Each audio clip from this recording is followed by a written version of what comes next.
The Northern California Dr. Martin Luther King Jr. Community Foundation is dedicated to promoting justice, health, education, and service. Please consider making a donation at norcalmlkfoundation.org. Every donation makes a difference.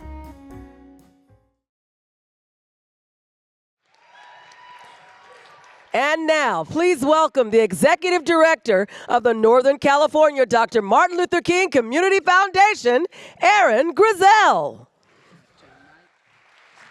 Hey, hey, hey, hey, hey, and hey, how are you today on this happy 20th King Day? On this happy day. I didn't watch no TV this morning. I didn't listen to the radio. I wasn't on Nick Knock. I wasn't on Y, or what was it, X, or what was that thing? I wasn't on none of that. I am having a very, very happy day, all right? And I hope you are too. Now, our next conversation, we're gonna do it rather quickly because our special guest is being honored all over this city. And once he leaves here, he is headed down to the Chase Center where the Golden State Warriors and the Boston Celtics are going to be honoring him for his 7 decades of service in civil rights and human rights. The Reverend Dr. Amos Brown is the senior minister of the historic Third Baptist Church, the oldest Baptist church west of the Rockies, the oldest African-American Baptist church west of the Rockies.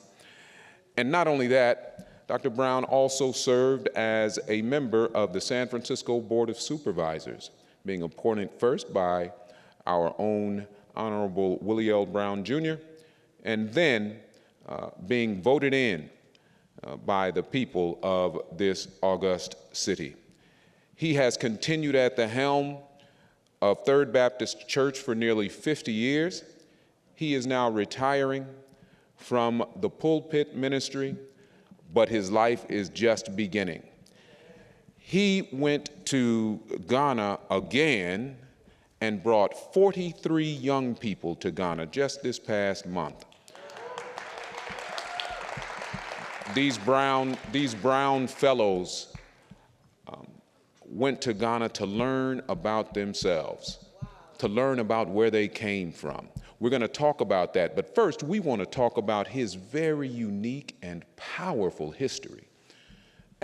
Just as a person, there's no one that has had his type of history in the civil rights movement, and we want to talk about that with him very quickly here so you can get a taste of why we honor our dear brother, Dr. Amos Cleophas Brown. So I'm going to bring him out.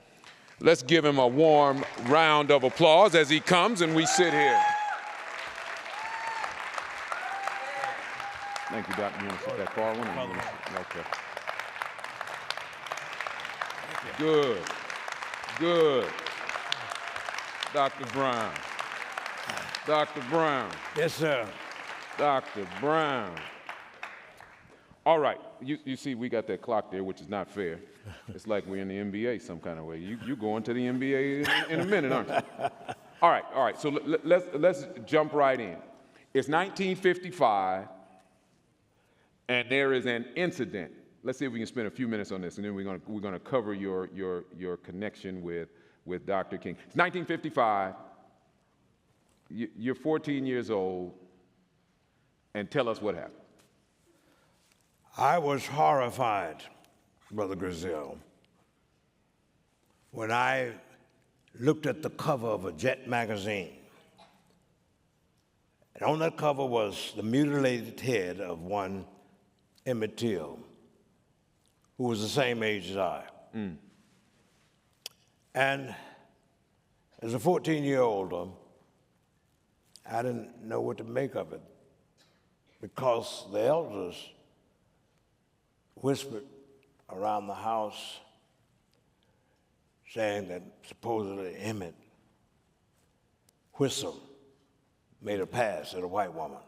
in a grocery store. And the husband and brother-in-law of this man went out to Emmett's great uncle's house in the country of the Mississippi Delta,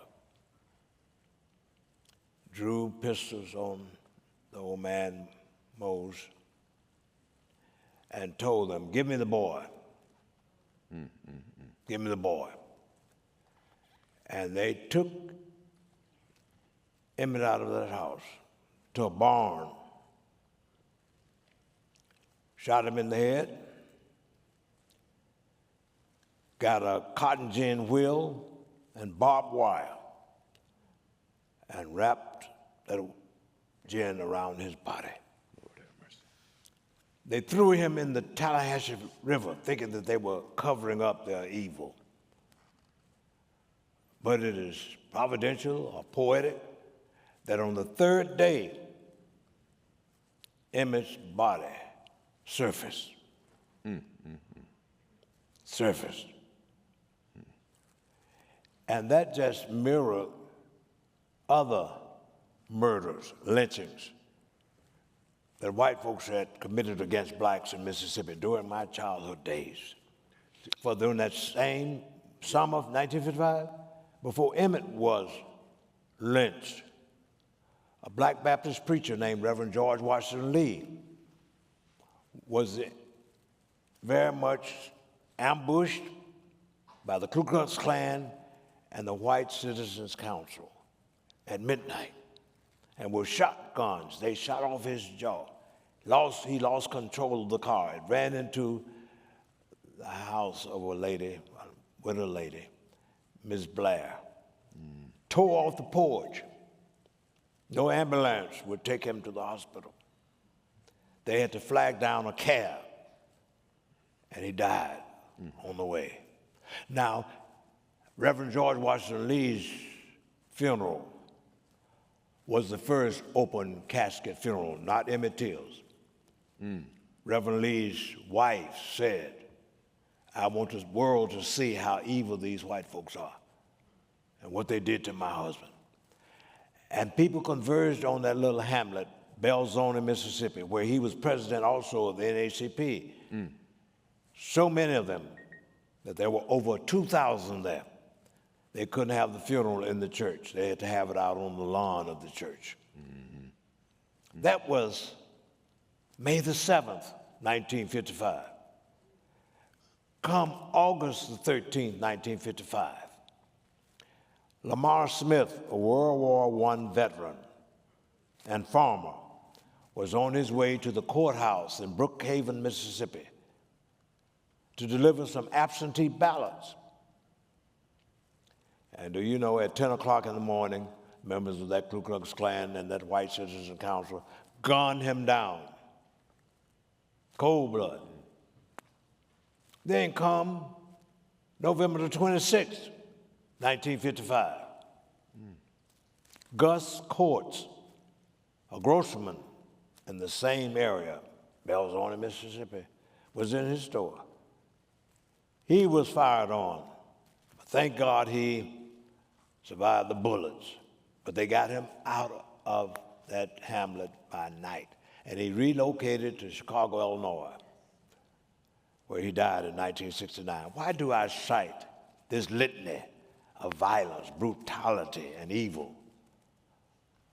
I cite it to say that I did not live the normal life of a child. I knew violence, tragedy, bigotry, racism. That was a staple for black folks in Mississippi.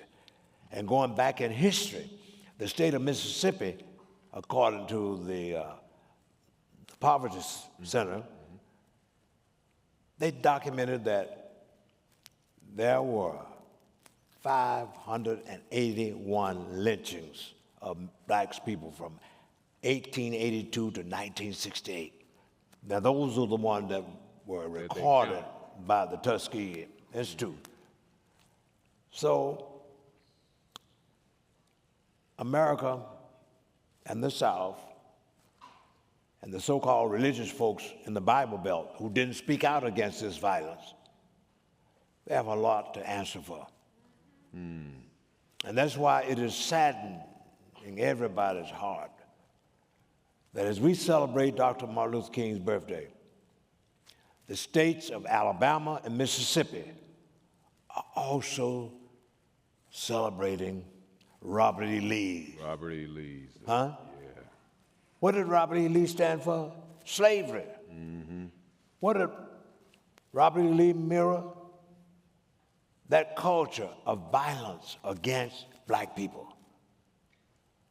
And those are the kinds of people who are the minions, the supporters of this man who was inaugurated.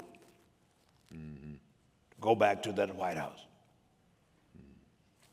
I cite all this not to engender animosity or hate, but to be a truth teller.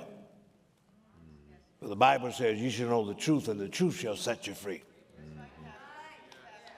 And many people don't want to acknowledge this.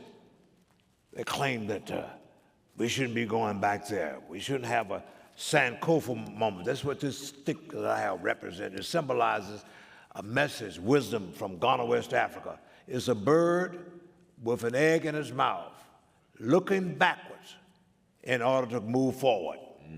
What does it mean? You cannot have a future that is pregnant with possibilities for your life unless you first know where you came from. That's right. That's right. That's right. And that's why we cannot be patient with the foolishness of DeSantis, who got this nonsense going of banning books about our history, of maybe making it also the wrong thing to do in Florida for a child to sing, lift their voice and sing. That's right. So you see, they're trying to force on us cultural and historical amnesia and Alzheimer's. They are trying to make us a cut flower generation, as they've done before. And that's why our children should go to the right churches where they teach our history. If the school system won't do it, we can do it ourselves. We used to do it ourselves. Yes, we did do it. So fast forward a few years, you're at Morehouse College, you look on this class schedule, and you see this class that's being taught by a young PhD minister named Dr. Martin Luther King Jr. Tell us about that class, how many people were in that class first, and what you learned most from that class. Well, Dr. Brazil, before I got to the class, I got to back up and give something else. Because I did not get mad and just emote or be upset. Oh, yes, that's right. Mr. That's Evers right. That's right. told me, Amos C, I understand that you're upset about the lynching of Emmett Till. He said, but why not let us be smart and strategic?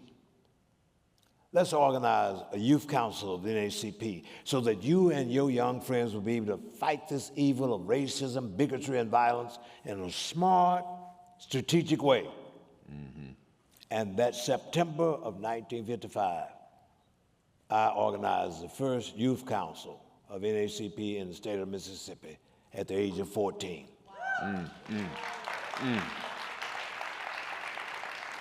And so as they say, it gets gooder.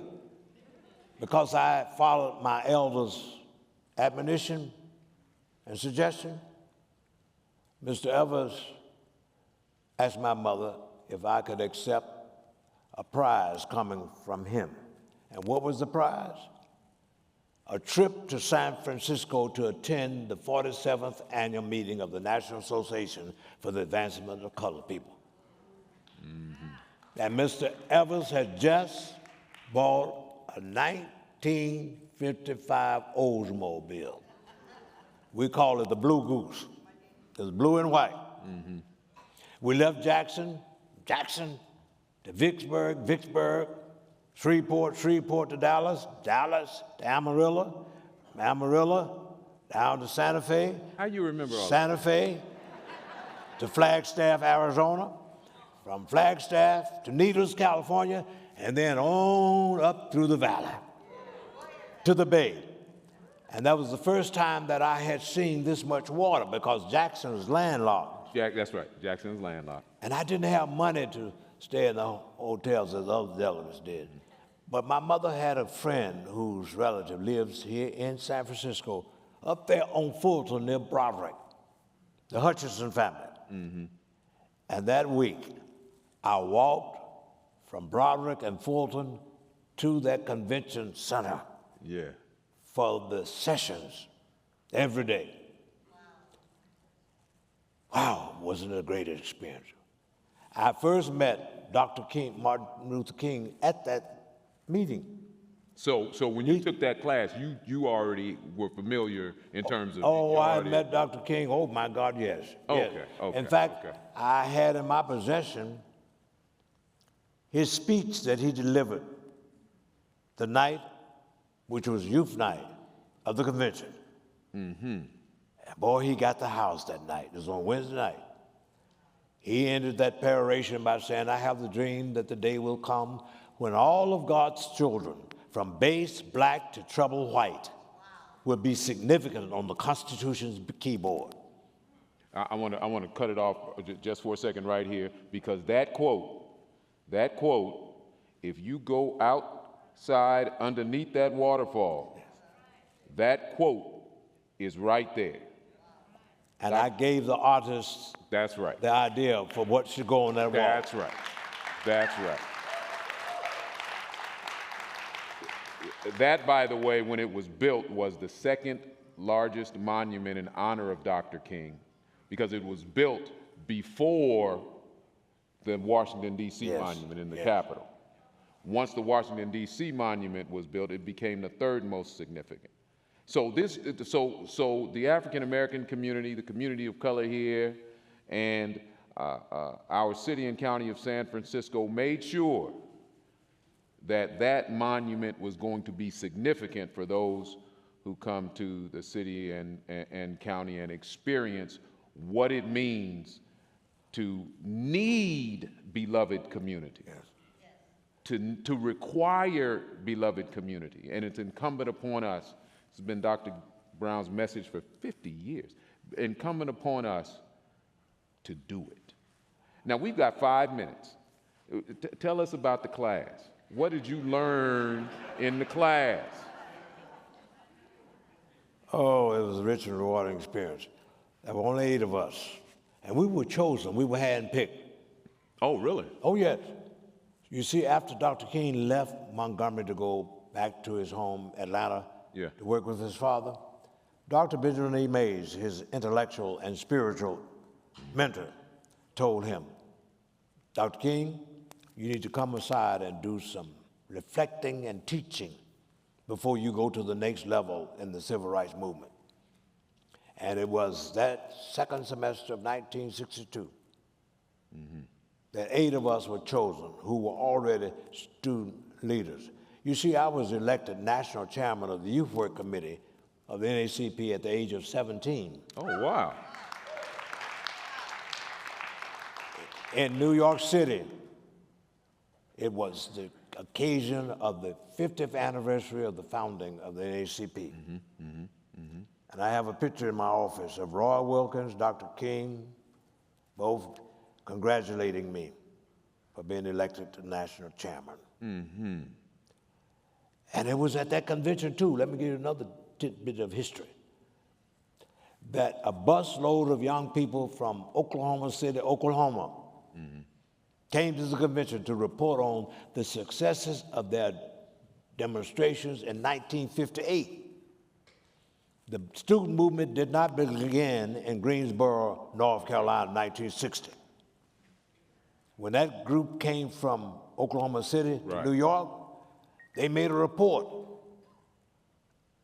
And there was a young man there who was an alternate youth delegate from Greensboro, North Carolina, named Ezella Blair. He got fired up and decided he would go back to Greensboro as an interim freshman at A&T College. So they got inspired That's right. by what happened. What happened under the auspices of the NAACP. And let me say this, Miss Rosa Parks was also advisor to the Montgomery, Alabama Youth Council and was secretary of the branch. Yes, the foundation of that movement was the NAACP. Dr. King's grandfather, A.D. Williams, was president of the Atlanta branch back in the 20s when Walter White and others were fighting lynchings in Georgia. So young people and everybody, middle-aged folks who should never forget it, the NAACP has been our pit bulldog fighting for us since 1909, and if you're not a member, you need to get a membership because they've been fighting for us ever since 1909. Good. Yeah, but fast forward, what happened, Ezella got 3 others to go with him and sit down. They didn't start in September because they were scared. But it was on February the 1st, 1960, that he got those other 3 to go with him to sit down. To sit down at the... That's the accurate history. Now, I know it is, because I lived it. And this other alternative history has come from the white press in America. The movement didn't start in Greensboro, but it started in Oklahoma City, Oklahoma, when Barbara Posey, who was president of the Youth Council, and Clara Luper was the advisor. Barbara is still living. Miss Luper passed, and I delivered her eulogy. One of the youth who, back in the day, were under her tutelage. Let me ask you this as we end. You still didn't tell me about that class. But Well, in the class, I can tell you real quick. The one thing among many other great nuggets of truth that I gained from that class was this. One day he lectured on Dr. Edgar Sheffield Brightman, who taught at Boston University when he was studying for his PhD degree. And among other things that he learned there was the concept of personalism. Personalism. What does personalism mean? Every human being or individual is a person. And regardless of how different they may be, regardless of what their religion might be, their race or their gender, they should be respected as persons and not as things. That's right. And that's why, as a Baptist preacher, when the issue came up about marriage equality in this nation, as a Baptist preacher, I stood along with Alice Huffman and William Barber and Cecil Williams to say, though you may not be interested in marriage equality, but under the 14th Amendment, we are all supposed to be guaranteed in this country equal protection before the law. That's right. And gay folks and black folks and red folks, they should all be treated alike because they are persons. That's right. And you know that man, John Steinbeck, what he said? I wonder how many people in my lifetime have I just looked at, but I did not see. That's right. And America and Western culture and Europe have looked at black folks as being things, tools to pick cotton, to build the economy, to build the White House, to build Congress. But they never saw us as being human and to be respected. And that's the reason why, unfortunately, the man who's going back to the White House called Africa or S-hole. You all heard it. He said it. Y'all heard that. He said it. And yet he was supposed to be the president of this nation. But what he was doing was mirroring his cold image of black folk. We're tools to meet and fulfill his needs to be president. But he didn't care about the summum bonum, the common good of everybody. And if we're not careful, this nation will become an oligarchy. What is that? A handful of filthy rich people profiting, pimping off the pain of the masses. But America ought to be about everybody having a fair shake, a fair break, and equality of opportunity. Hey, ladies and gentlemen, the Reverend Dr. Amos Cleophas Brown.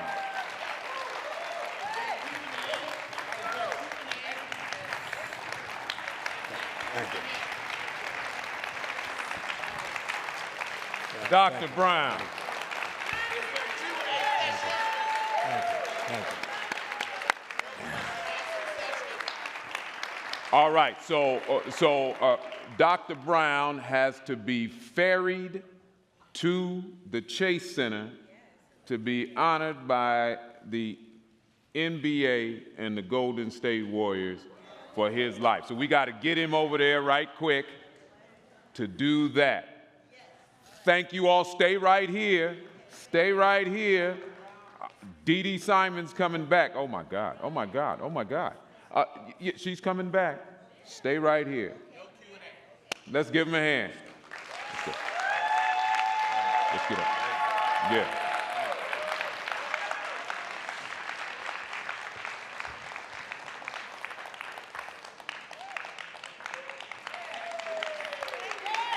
Dr. Brown.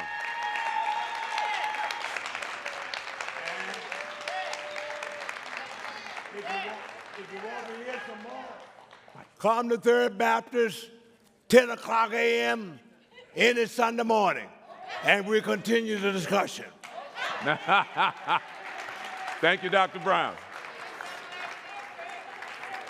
Or you can come to the NAACP meeting this Sunday at 3 o'clock sharp, at which time we're going to deal with the Fillmore and what Safeway has done to us. And Dr. Jonathan Butler will be installed as my successor of that great branch, the San Francisco branch of the NAACP. God bless you. I love you. By the way, everybody, Dr. Brown has to do the jump ball at the Warriors game. Thank y'all.